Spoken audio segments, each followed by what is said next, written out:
Deuxième journée de la première édition du Forum international des métiers et des compétences. Mesdames et messieurs, nous revoilà au Sofitel Hôtel Ivoire d'Abidjan pour un nouvel entretien.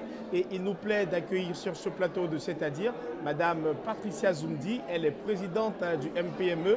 Entendez par là le mouvement des petites et moyennes entreprises, avec elle nous allons aborder la question de l'insertion professionnelle en passant par l'employabilité et même de l'adéquation entre la formation et l'emploi. C'est un plaisir de vous avoir sur le plateau. Moi également.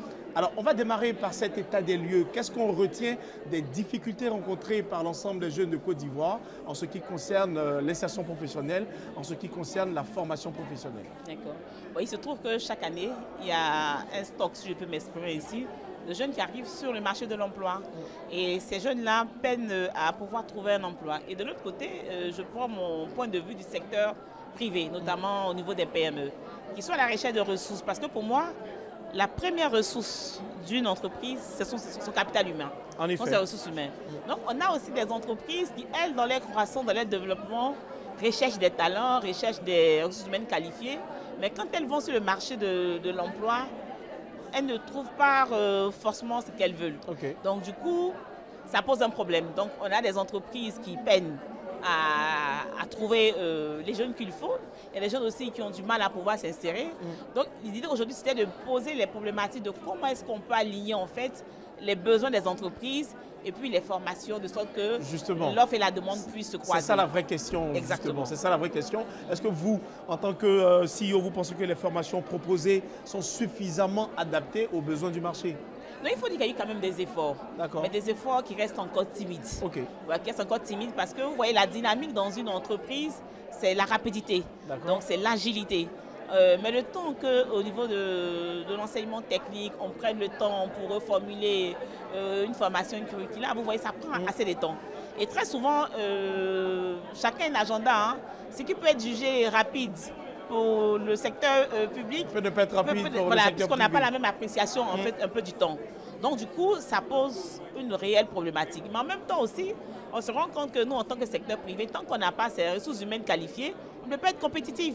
Donc si je suis en concurrence avec une PME chinoise, qui elle, par exemple, a le capital humain bien formé, en termes de productivité, elle sera plus productive que moi et moi, du coup, je vais perdre mes parts de marché. Donc, c'est vraiment une problématique qui nous intéresse à haut niveau. C'est pour ça que nous, on pense qu'il faut avoir ce cadre-là où on est dans une prospective. Voilà, on est dans une prospective où on regarde un peu plus loin. Je n'ai pas envie qu'on regarde exactement aujourd'hui, mais qu'on se projette sur 5 ans, 10 ans. Qu'est-ce qui peut être fait? Madame Zoundi, vous êtes présidente du MPME. On sait que les petites et moyennes entreprises en Côte d'Ivoire ont une part très importante dans le développement de l'économie ivoirienne. Comment est-ce que vous pensez que ces PME-là peuvent contribuer plus facilement à l'insertion professionnelle des jeunes de notre pays? Bon, les PME, c'est 80% du tissu économique, hein, donc je veux dire, c'est quand même une grosse part. Mais il faut reconnaître aussi qu'on a des PME qui sont quand même aussi fragiles. D'accord. Donc une PME qui est fragile suppose des emplois fragiles.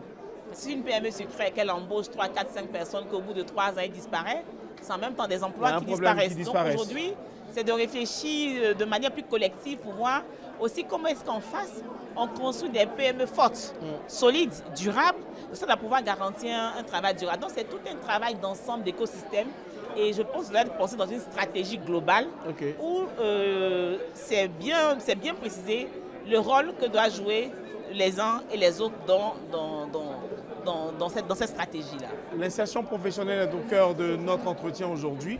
Beaucoup de jeunes cherchent à s'insérer. Vous, en tant que présidente du MPME, s'il y a des secteurs que vous devez proposer, ça sera lesquels? Je lui ai dit de regarder un peu du côté de l'IA. Ce matin, quand je parlais, c'est vrai que les jeunes sont... Je rappelle que vous étiez panéliste ils ce matin. Ils sont un peu tombés sur moi. Moi, ça fait plus d'un an que je n'ai pas d'assistant. Mon assistante, c'est l'IA. OK. J'ai une assistante virtuelle.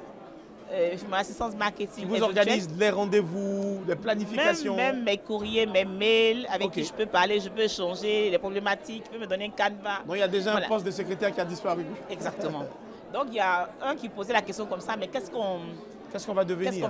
Donc je pense que c'est aussi pour eux justement d'avoir l'éveil en fait, comment le monde se transforme. Aujourd'hui on est dans un village, hein.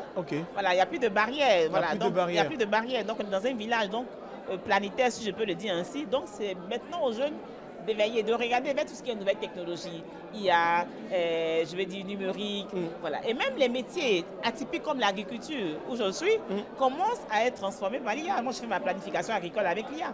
D'accord. Voilà, donc pour moi, ils n'ont pas à avoir peur de tout ça.